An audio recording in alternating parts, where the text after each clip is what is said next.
creio que Deus vai usá-lo, irmãos, de maneira extraordinária para falar contigo, para tocar a sua vida. E eu acredito, irmãos, acredito muito que os jovens aqui desta igreja vão se espalhar pelo mundo como chamas vivas, porque o Senhor tem levantado uma juventude acesa aqui, que não se conforma com o raso, mas eles têm mergulhado na presença do Senhor, têm buscado ao Senhor e vão ser tochas na mão de Deus por este mundo afora, por este mundo afora. Eu acredito, irmãos, que este é o legado que a nossa geração vai deixar, esses jovens incendiados pelo amor de Deus, pelo fogo de Deus. Amém? Eu quero estar chamando o pastor Marcos para estar orando pela vida do jovem Nicolas.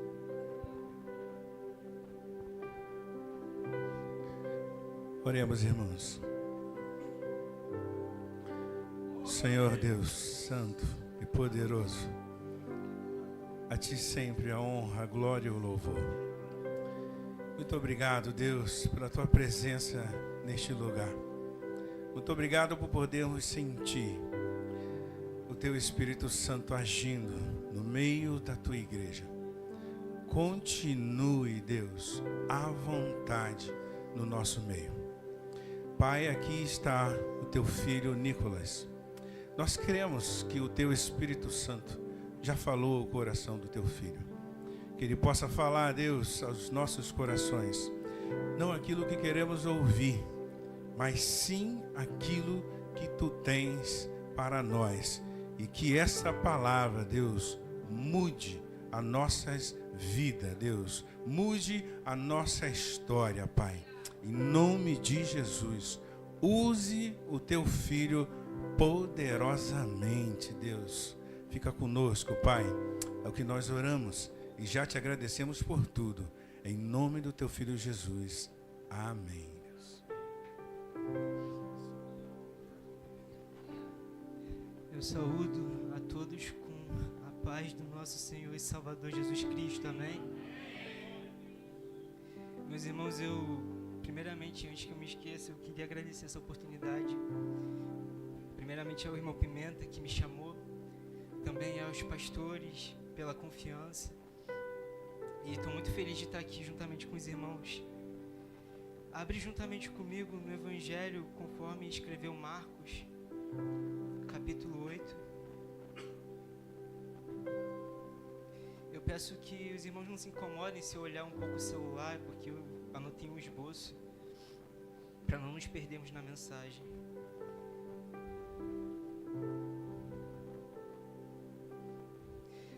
Capítulo 8, só um minuto que eu me perdi. Capítulo 8, a partir do versículo 34.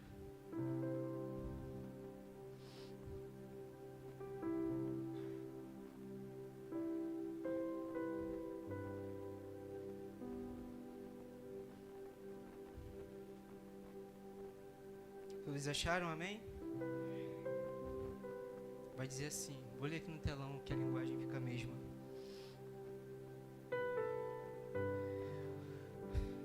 E chamando a si a multidão com os seus discípulos, disse-lhes: se alguém quiser vir após mim, negue a si mesmo, tome a sua cruz e siga-me. Pode passar. Porque qualquer um que quiser salvar a sua vida, perdê-la-á. Mas qualquer que perder a sua vida por amor de mim e do Evangelho, esse a salvará. Pois que aproveita ao homem ganhar todo o mundo e perder a sua alma? Ou que daria o homem pelo resgate da sua alma? Porquanto qualquer que entre esta geração adúltera e pecadora se envergonhar de mim e das minhas palavras, também o Filho do Homem se envergonhará dele, quando vier na glória de seu Pai com os santos anjos. Até aqui, meus irmãos. Podem se sentar, por favor. Meus irmãos, eu estou há 1 ano e alguns meses aqui em Portugal. E tenho vivido algumas coisas com o Senhor Jesus. E quando me fizeram esse convite, eu fiquei refletindo o que é verdadeiramente seguir a Cristo. talvez você tenha anos de berço evangélico, talvez você tenha anos como cristão, anos de igreja ou até meses. Mas acontece que seguir a Cristo não é algo que nós estabelecemos, mas é algo que Ele estabeleceu. Nesse momento eu quero tirar pelo menos 10 segundos dessa pregação. Eu vou te fazer a pergunta: o que é seguir a Cristo? E você pensa em uma resposta breve e guarda ela na sua mente. Perguntei para algumas pessoas o que é seguir a Cristo e elas me responderam ambas diferentes, e cada um com a sua intimidade com o Senhor. O que é verdadeiramente seguir a Jesus?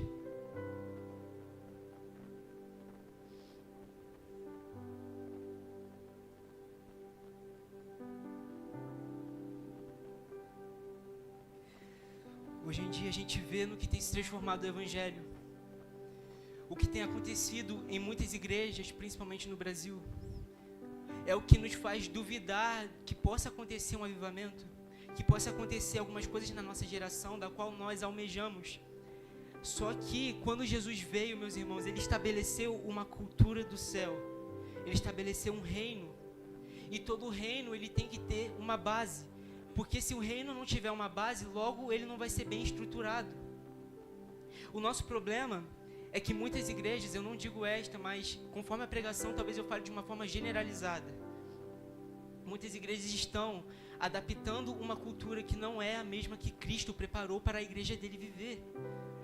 A gente vê pessoas lá, pastores, se rebelando uns contra os outros, e saem de uma igreja e abrem uma tenda da revelação.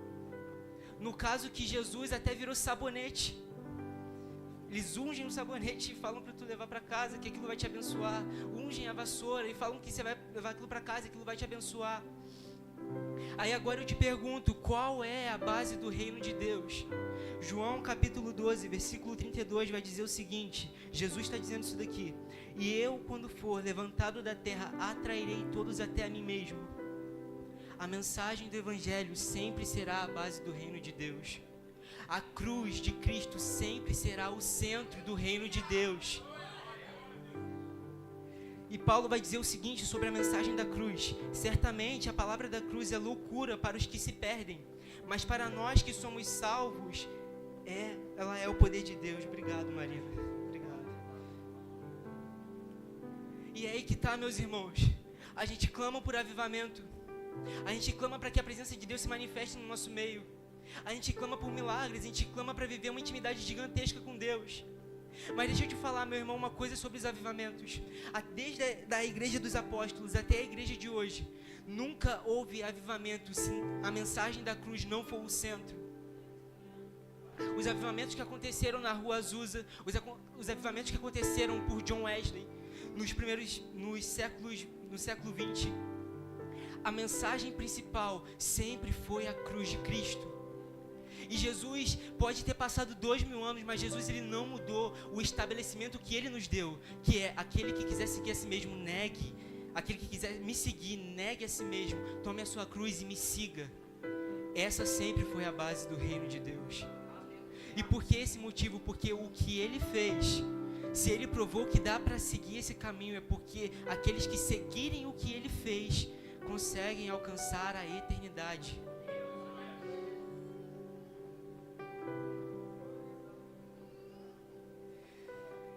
Estamos vivendo em tempos difíceis em que a palavra cristão, ela pode até ter estado no nosso meio, mas ela tem perdido o seu sentido. A palavra cristão significa seguidores de Jesus, aqueles que são parecidos com Cristo. O mundo deu esse nome para nós porque viram que nós éramos parecidos com Jesus. E esses dias eu estava verificando, só um minuto mesmo que eu vou beber água.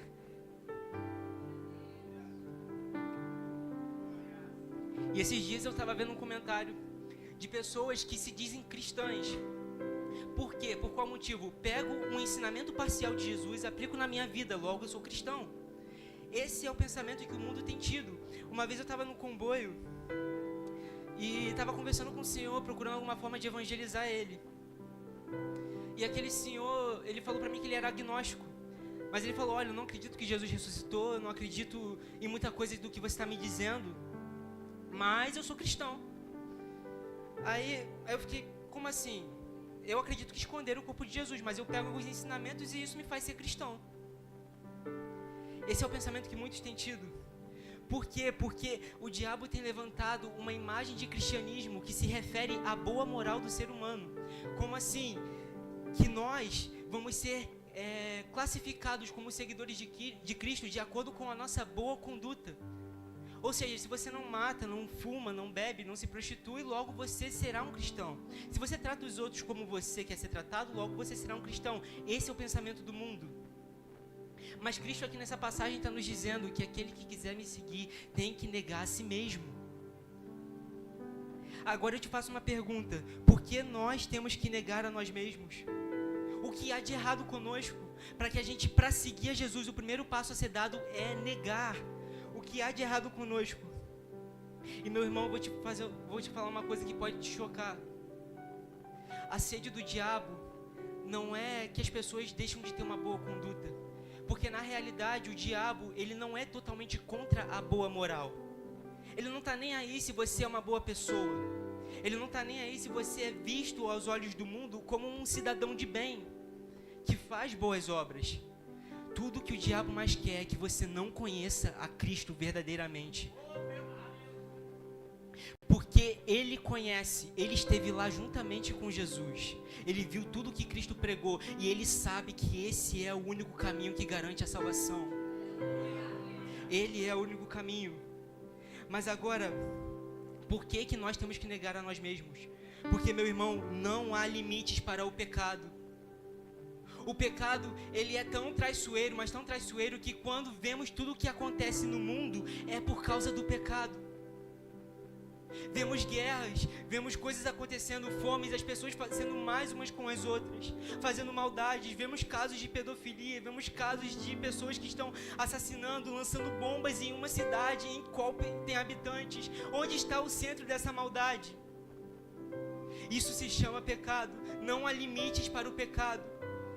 E deixa eu te falar, meu irmão, não brinque com o pecado. Porque o pecado, ele é totalmente poderoso para nos prender e nos levar a uma condenação eterna.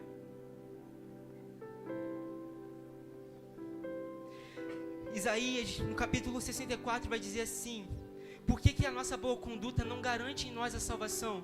Isaías vai dizer que todas as nossas obras de justiça são como trapo de imundícia diante de Deus.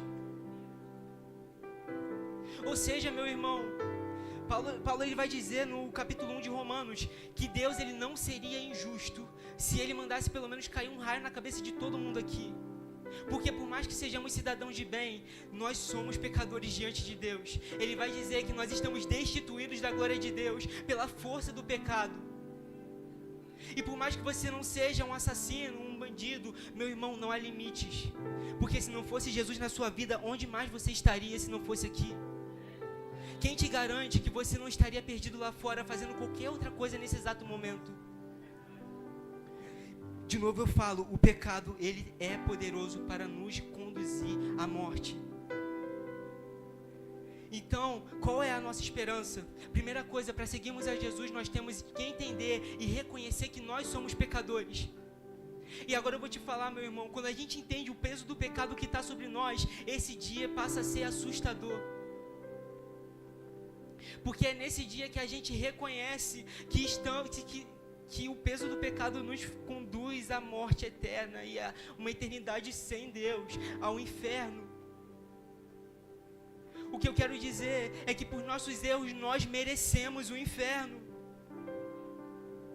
Não existe gravidade de erro, uma só ofensa já te condena para lá. Porque todos pecaram e destituídos estão da glória de Deus. Quero fazer uma pergunta para a igreja. Alguém aqui já ouviu falar de John Edward? Jonathan Edward. Ele foi um grande avivalista, se não me engano, do século XVIII, XIX ou século XX, não lembro. Século XVIII. E ele é muito conhecido pelo seu sermão, Pecadores nas Mãos de Deus Irado. E sobre o que foi esse sermão? Ele pregou sobre o juízo. E Jonathan Edwards, ele tinha orado e jejuado dias para aquele momento da pregação. E quando Jonathan começou a pregar, a igreja inteira parecia que estava tudo tremendo. a ponto das pessoas se segurarem nestes pilares da igreja, porque tinham medo que no chão pudesse abrir um buraco a qualquer momento e todos eles seriam lançados no inferno. Porque Jonathan Edwards estava pregando sobre o peso que o pecado nos traz, a condenação, e que o pecado é poderoso para nos conduzir ao inferno. A ponto das pessoas se segurarem para não cair no inferno, a ponto das pessoas se levantarem dos bancos e chegarem para John Edwards e falar: Edwards, tenha piedade, pare de pregar. O sermão dele estava tão poderoso acerca disso. Agora eu te faço uma pergunta: você sabe o que significa a palavra evangelho? Não é nada mais, nada menos daquilo que nós pregamos aqui. Ou a gente pode imaginar que o evangelho é apenas o termo bíblico para os evangelhos de Jesus. Evangelho significa boa notícia.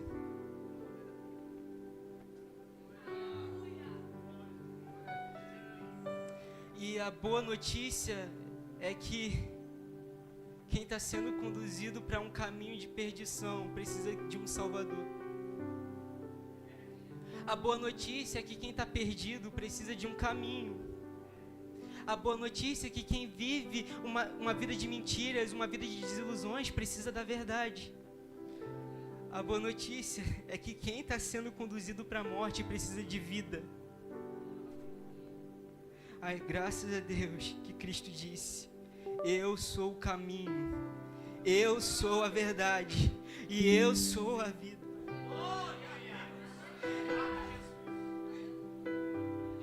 Ele também disse: não são os sãos que precisam de um médico. Chegaram para Jesus e falaram assim para ele: você senta com publicanos e pecadores, você tem noção que você está sentando com esse tipo de gente?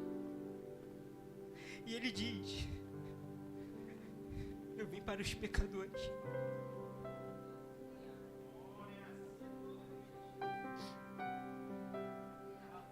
Agora, lembra quando eu disse que o pecado ele é poderoso, suficiente para nos conduzir a uma condenação sem Deus, uma eternidade sem Deus, na qual Deus não se faz presente?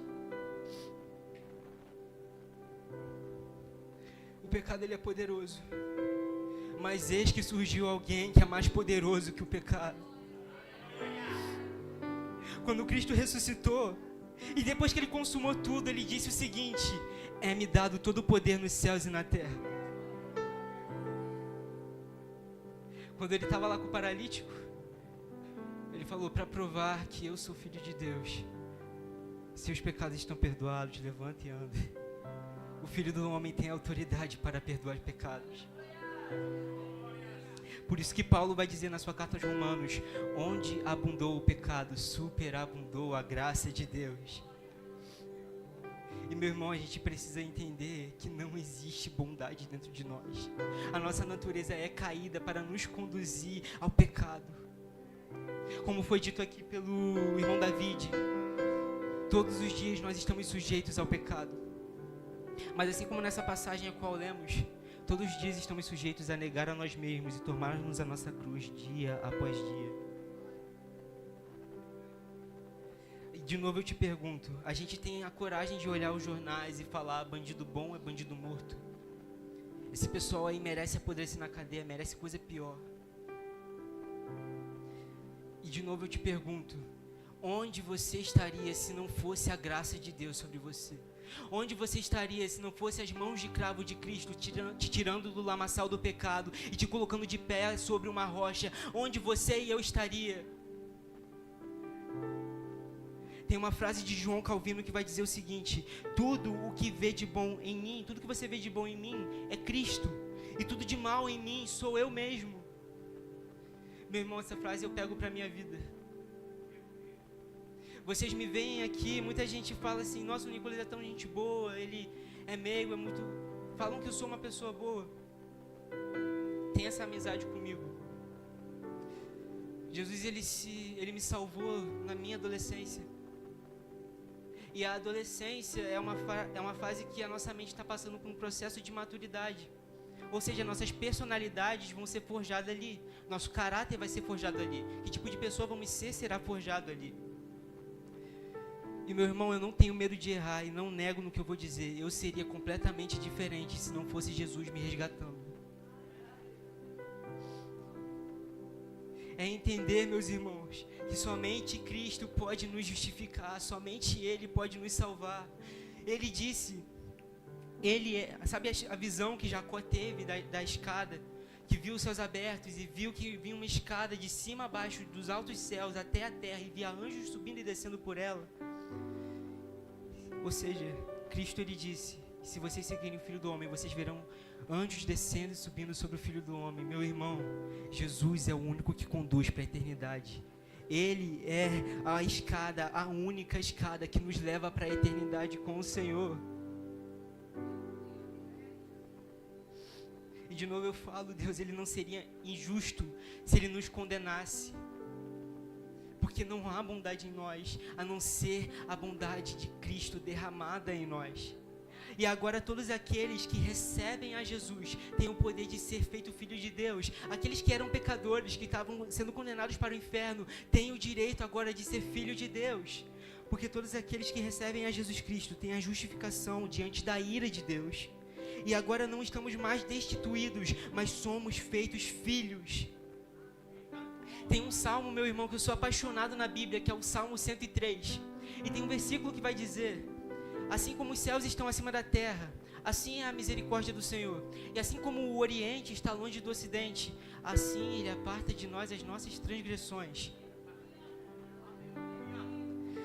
E eu vou fazer uma analogia, eu não sei se ela está teologicamente correta, mas é uma coisa que eu pensei quando eu li esse versículo. Quando a gente pensa nos céus acima da terra, estamos falando de algo vertical. Essa é a misericórdia do Senhor, a altura dos céus e a altura da terra. Quando a gente pensa no Oriente e no Ocidente, o quanto Ele aparta de nós as nossas transgressões, estamos falando sobre algo horizontal. Correto? Vocês estão comigo? Agora eu te pergunto, que objeto é vertical e ao mesmo tempo é horizontal também? A cruz.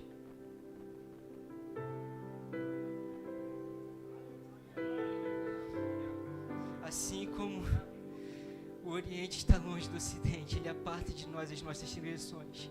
E nesse salmo também vai dizer, assim como um pai se compadece dos seus filhos, assim se compadece de mim, ó Deus. Somos feitos filhos, e como isso é possível? Vai dizer aquele hino da harpa: pelo sangue, pelo sangue. Somos redimidos sim, pelo sangue carmesim, é pelo sangue. Isaías profetizou: ainda que os seus pecados sejam mais vermelhos como a escarlate, eles se tornarão mais brancos como a neve. Ainda que sejam vermelhos como carmesim, eles se tornarão como a lã branca. E agora eu te pergunto, como isso é possível? É pelo sangue. Paulo vai dizer em Romanos: mas Deus prova o seu amor para conosco pelo fato de Cristo ter morrido por nós enquanto nós ainda éramos pecadores. Ou seja, qual é o teu merecimento do amor de Deus? O que você fez para estar aqui? O que você fez para Ele ter te resgatado? O que você fez para que Ele tivesse visto graça em você? A verdade é que nós não fizemos nada além de pecar, mas a boa notícia é que o castigo que nos traz a paz estava sobre Ele, e pelas suas pisaduras nós fomos sarados. Ele levou sobre si. E todas as vezes que você pensar no sacrifício de Cristo, não pense como qualquer coisa, porque toda a ira de Deus foi derramada sobre o seu Filho. Ele ocupou o nosso lugar. Ele se fez pecado por nós. Ele se fez pecado para que nós pudéssemos ter um novo nascimento. Alguém precisou morrer.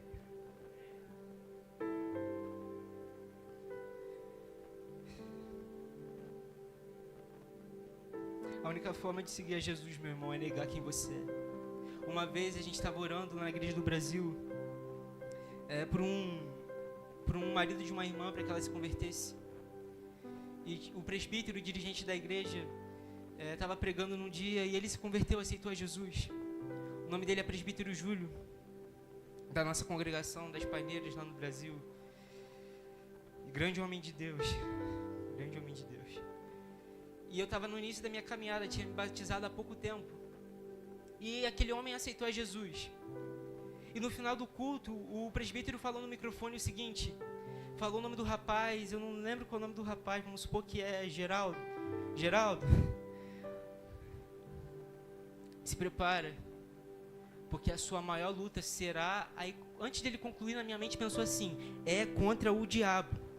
Nossa luta não é contra a carne e sangue, é contra o diabo. A caminhada dele vai ser difícil por causa do diabo.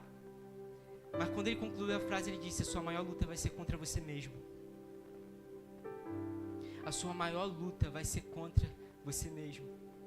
E aquilo ficou na minha cabeça. E aquilo ficou na minha cabeça porque eu não imaginava que nós éramos tão maus assim. Mas eu também não imaginava o tamanho da graça que nos alcançou. Por isso que Paulo vai dizer no capítulo 7 de Romanos, ele reconhece que ele é pecador. E ele se assusta com isso, ao tal ponto de dizer, miserável homem que sou, quem me livrará do corpo dessa morte? É um versículo de lamento, porque o peso do pecado traz a morte, o salário do pecado é a morte. Mas no versículo posterior ele diz, graças a Deus por nosso Senhor e Salvador Jesus Cristo. E no versículo posterior ele também diz, de agora em diante, nenhuma condenação há para todos aqueles que estão em Cristo Jesus. Maravilhoso Deus! Aleluia! Aí agora eu te faço uma única pergunta. Negar a si mesmo não é apenas suficiente para seguirmos a Cristo. Para nos manter na caminhada com Ele. Não é só isso. O que é que nos mantém na caminhada com Ele até o final, até a consumação de tudo, até Jesus voltar, ou até o dia da nossa morte? O que é que nos mantém fiéis até o final? É lembrarmos quem nós estamos seguindo. Porque no versículo ele diz, negue a si mesmo, tome sua cruz e siga-me. Se lembre quem você está seguindo. E aqui é algo que o Senhor ele tem falado comigo acerca de contemplação. O que é que nos mantém até o final? Agora eu vou fazer uma coisa aqui para a gente acordar. Vira para o seu irmão e fala o seguinte, vira para o seu irmão e fala assim, contemplar a glória de Deus revelada a nós. Os Salmos, ele é um exato exemplo de contemplação.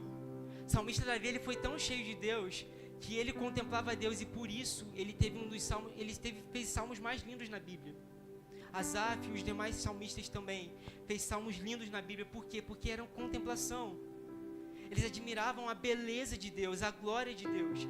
O sonho de Davi era que ele morasse na casa do Senhor, porque ele sabia que a glória de Deus estava lá no templo. Estava lá no templo. Só um minuto, irmão.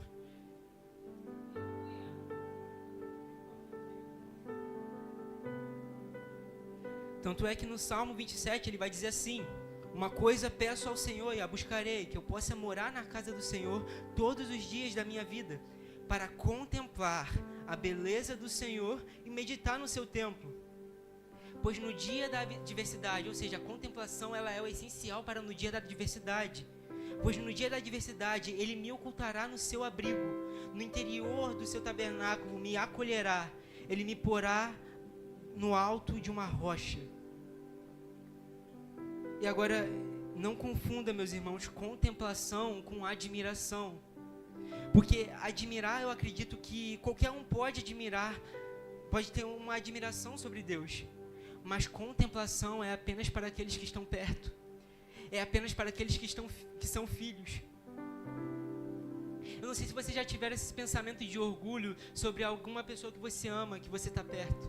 A ponto de você falar, aquele lá é o meu pai, aquele lá é minha mãe, aquele lá que está fazendo aquilo lá é o meu marido, é a minha esposa. Não sei se você já teve esse tipo de pensamento. Contemplar a Deus é você enxergar a beleza que há em todo o seu ser. E este era o sustento da vida de Davi com o Senhor. E toda a contemplação era o motivo dos seus salmos serem poderosos e belos. Mas agora eu quero fazer uma pergunta para a igreja. Aonde está a beleza de Deus para contemplarmos? Onde está a glória de Deus para contemplarmos? Não está mais no Santo dos Santos. Quando Cristo disse está consumado, o véu do templo se rasgou, ou seja, perdeu-se o propósito de lá. Não se encontra mais nos templos, assim como Davi estava dizendo. Aonde está a beleza de Deus? Hebreus capítulo 1 vai nos revelar. Cristo é o resplendor da glória de Deus e a exata expressão do seu ser. Jesus Cristo é a exata expressão da glória de Deus revelada a nós. E agora eu te faço uma outra pergunta. Quem é que você está seguindo? Jesus Cristo.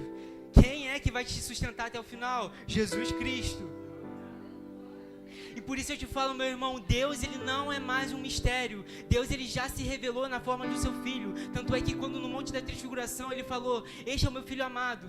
Ouçam o que ele diz. Este é o meu Filho amado em quem eu tenho prazer. Este é o meu Filho amado em quem eu me comprazo. Cristo é a exata expressão da glória do Pai. E meus irmãos, você tem noção da beleza que é isso? A ponto de pensar que quando Cristo estava aqui na terra, ele sorria para as pessoas, era o próprio Deus sorrindo. Ele dava bom dia para as pessoas, era o próprio Deus dando bom dia. Deve ser uma gratificância, nem sei se essa palavra é isso, mas deve ser uma coisa tão boa você estar indo lá em Israel e saber, Deus pisou aqui. Ele orou aqui. Ele está vendo aquele lugar ali, sim, foi ali onde é que ele fez o paralítico andar.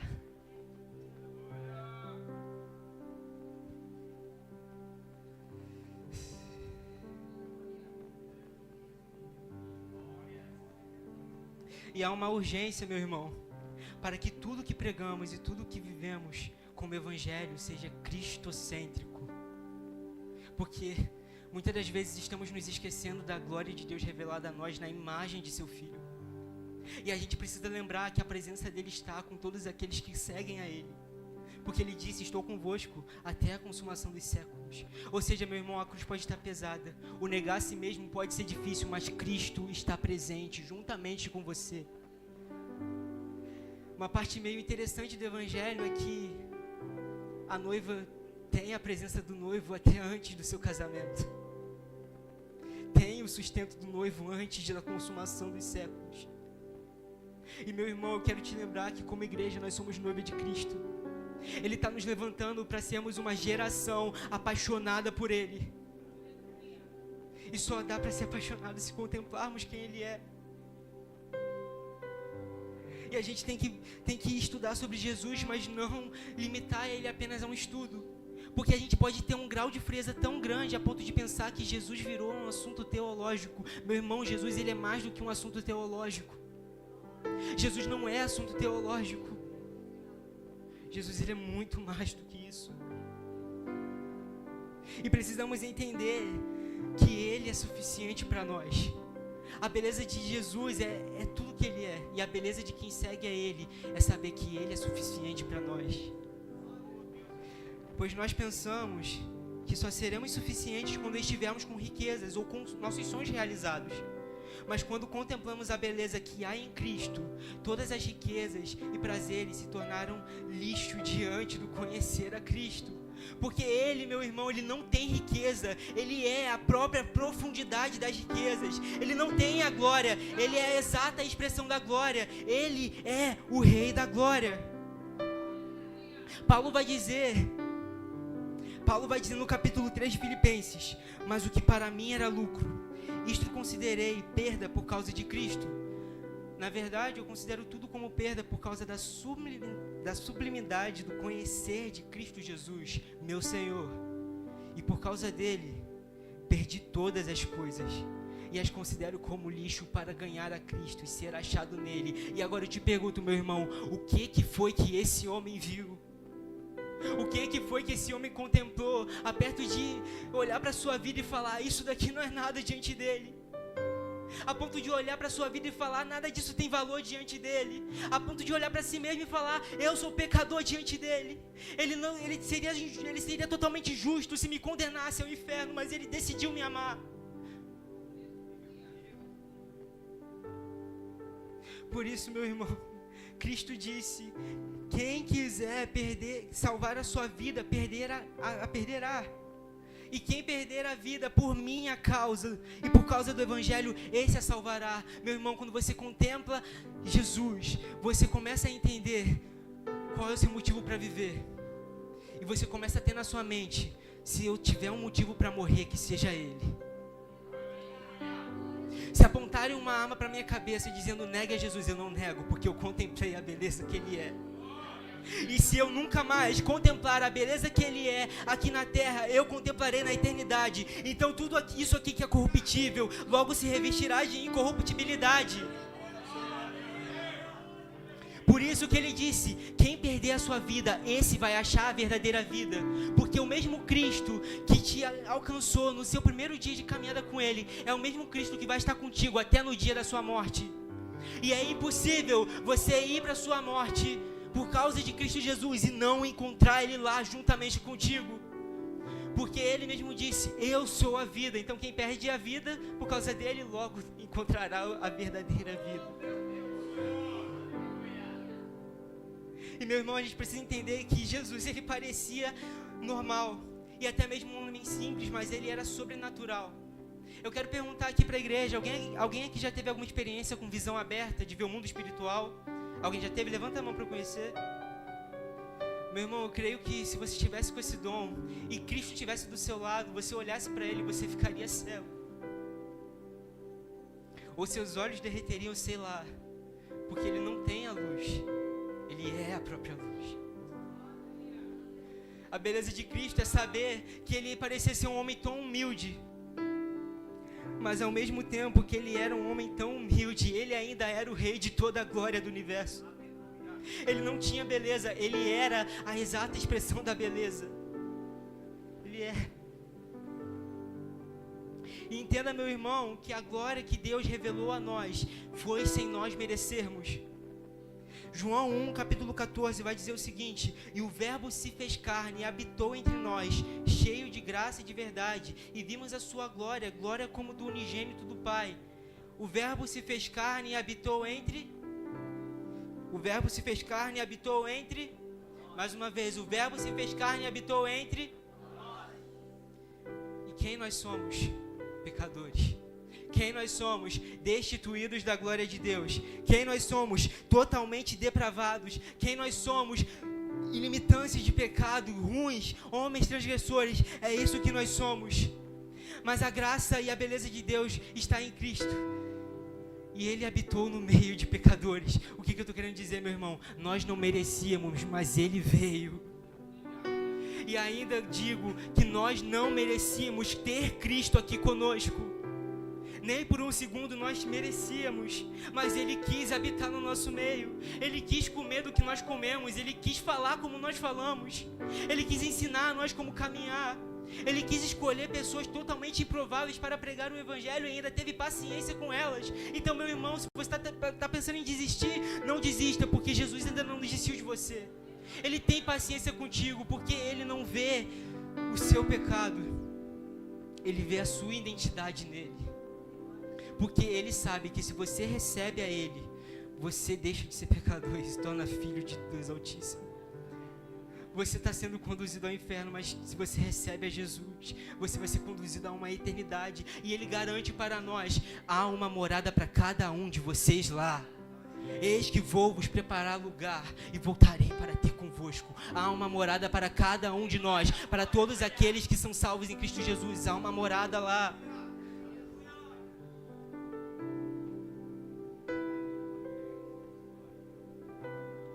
E diante das aflições da nossa vida, contemplar a Cristo nos leva a entender a mesma coisa que os salmistas entenderam. O Senhor é o meu refúgio. Ou seja, Ele vai estar contigo até o final. Mas o que te sustenta é entender que Ele é suficiente, que por Ele ser suficiente, Ele é o teu refúgio até o final. E aqui eu quero fazer um resumo sobre o que é a beleza de Cristo. Eu não preciso nem inventar palavras, porque não teria palavras suficientes para declarar quem Ele é. Mas Filipenses capítulo 2, a partir do versículo 6, expressa isso de uma forma fantástica. Revela a humildade de Cristo e também revela que Ele é o Rei da Glória. Que mesmo sendo Deus, não teve por usurpação ser igual a Deus, mas fez a si mesmo de nenhuma reputação, tornando-o a forma de servo, ele se fez semelhante aos homens. E achado na forma de homem, humilhou-se a si mesmo, sendo obediente até a morte, morte de cruz. Essa é a humildade de Cristo. Agora veremos o Rei da Glória. Por isso, Deus também o exaltou soberanamente.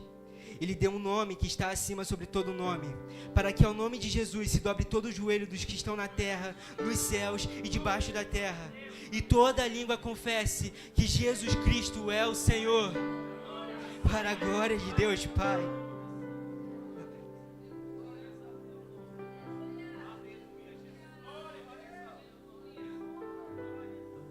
E agora eu vou te falar mais uma vez, a glória de Deus revelada a nós não depende dos nossos merecimentos, porque aqui o esquema que eu fiz é justificados, contemplação da glória.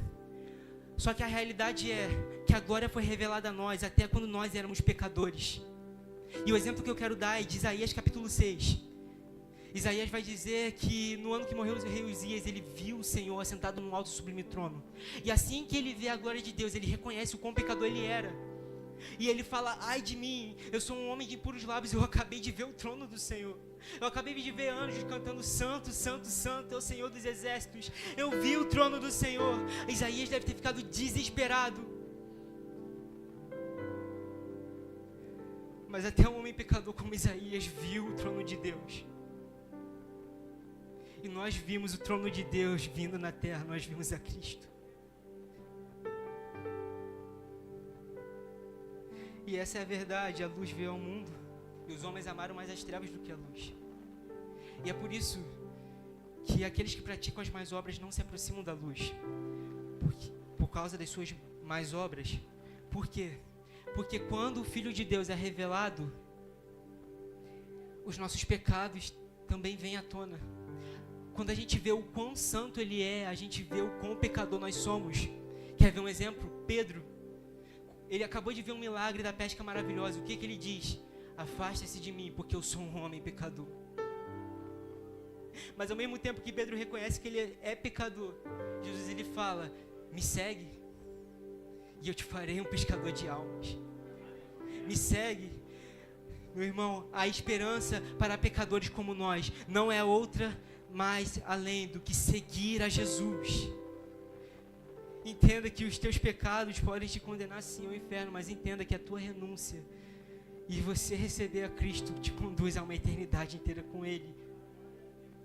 Por isso que vale a pena seguir a Jesus, meu irmão. E uma coisa interessante sobre a passagem de Isaías, e aqui estou caminhando para o meio da mensagem. Estamos já encerrando, mas quero trazer essa ênfase. Que assim que Isaías vê a glória de Deus, reconhece o quão pecador ele é, vem um anjo do altar do Senhor, pega brasas vivas e purifica Isaías. E assim que ele contempla a glória de Deus, é purificado, justificado, o Senhor ele diz, a quem enviarei? Quem há de ir por nós? Entenda, meu irmão, que todos os homens que contemplaram a glória de Deus, teve o envio. Porque é uma propagação. O que é revelado a nós cria uma luz em nós. E Cristo ele diz que brilhe a vossa luz. Vocês são como luzeiros, vocês são luz e lamparinas. E quando Jesus ele disse que seríamos cheios do Espírito Santo, Jesus ele estava prestes a subir aos céus novamente. Na sua ascensão ele diz, vocês serão as minhas testemunhas. Quando forem cheios do Espírito Santo, vocês serão batizados com o Espírito Santo e serão as minhas testemunhas. E meus irmãos, contemplar a glória de Deus é o que nos faz ser testemunhas de Cristo, porque Ele nos enche do Espírito Santo.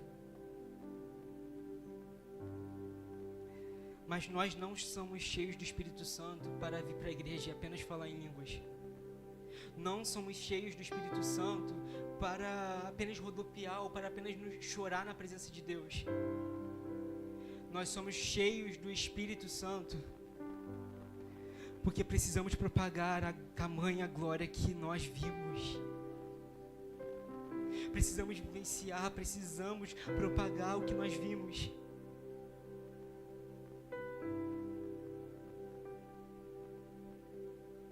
Porque Ele quer nos santificar, nos encher. Não é apenas para a nossa salvação, meu irmão, mas é para um envio. Não é apenas para que você tenha as suas experiências pessoais com Jesus. Eu não estou falando que isso é proibido, isso é lindo e nós devemos ter, mas não é apenas para isso. O seguir a Cristo é basicamente você seguir tudo o que Ele mandou e também seguir os exemplos que Ele deu. Ser como Ele é. O apóstolo João vai dizer o seguinte: aquele que diz que permanece nele deve também andar como Ele andou. E essa é a identidade que o mundo vê em nós. Nós somos parecidos com Jesus e propagamos quem Ele é. E é por isso, meu irmão, que eu não generalizo para essa igreja, mas para muitas coisas que acontecem no mundo aí afora acerca do Evangelho. Que muitas das vezes a gente pode acabar vivendo um egoísmo espiritual, no qual a gente pensa que temos Jesus só para nós mesmos, no qual a gente pensa que a glória de Deus é apenas para que nós cresçamos nele e que o mundo careça. Ou que pensamos que a gente quer ter apenas uma vida com Ele, meu irmão. Isso traz uma doença em nós, o egoísmo. Sabe por quê? Porque todos aqueles que foram testemunhas de Jesus ressurreto, meu irmão, eu fico imaginando qual foi a sensação de ver Jesus vivo ali na sua frente. Jesus, Ele mesmo disse assim: porque tais pensamentos sobem ao coração de vocês, toquem em mim, eu não sou nenhum espírito, eu estou vivo. Toquem em mim. Tomé foi um dos que desacreditou e falou: eu só vou acreditar nele se eu tocar nas feridas dele. Aí Jesus encontra Tomé e fala assim para ele: toque em mim agora, Tomé. Não seja incrédulo, mas seja crente. E agora eu te pergunto, meu irmão, eles viram a Cristo. E eles não podiam, e eles não podiam se calar diante daquilo que eles viram. Porque imagina, o que fez esses homens irem até a morte pelo nome de Jesus foi porque o que eles viram era incontestável. Cristo estava vivo ali na frente deles. Eles não podiam negar isso. Até mesmo Tomé, que desacreditou, foi um grande evangelista que nunca mais deixou de acreditar e falou: olha, eu até deixei de acreditar, mas eu vi a glória dele. E eu sou indesculpável diante disso. Então eu digo para você, Ele está vivo. Até Pedro, que negou 3 vezes, mas depois que ele viu a glória de Jesus ressurreto, ele disse lá na frente da sua caminhada: me matem, eu não sou digno de morrer numa cruz como meu Senhor, bota essa cruz de cabeça para baixo, mas eu não vou negar o meu Jesus, porque eu vi Ele vivo. Eu vi a glória dele, Ele está vivo.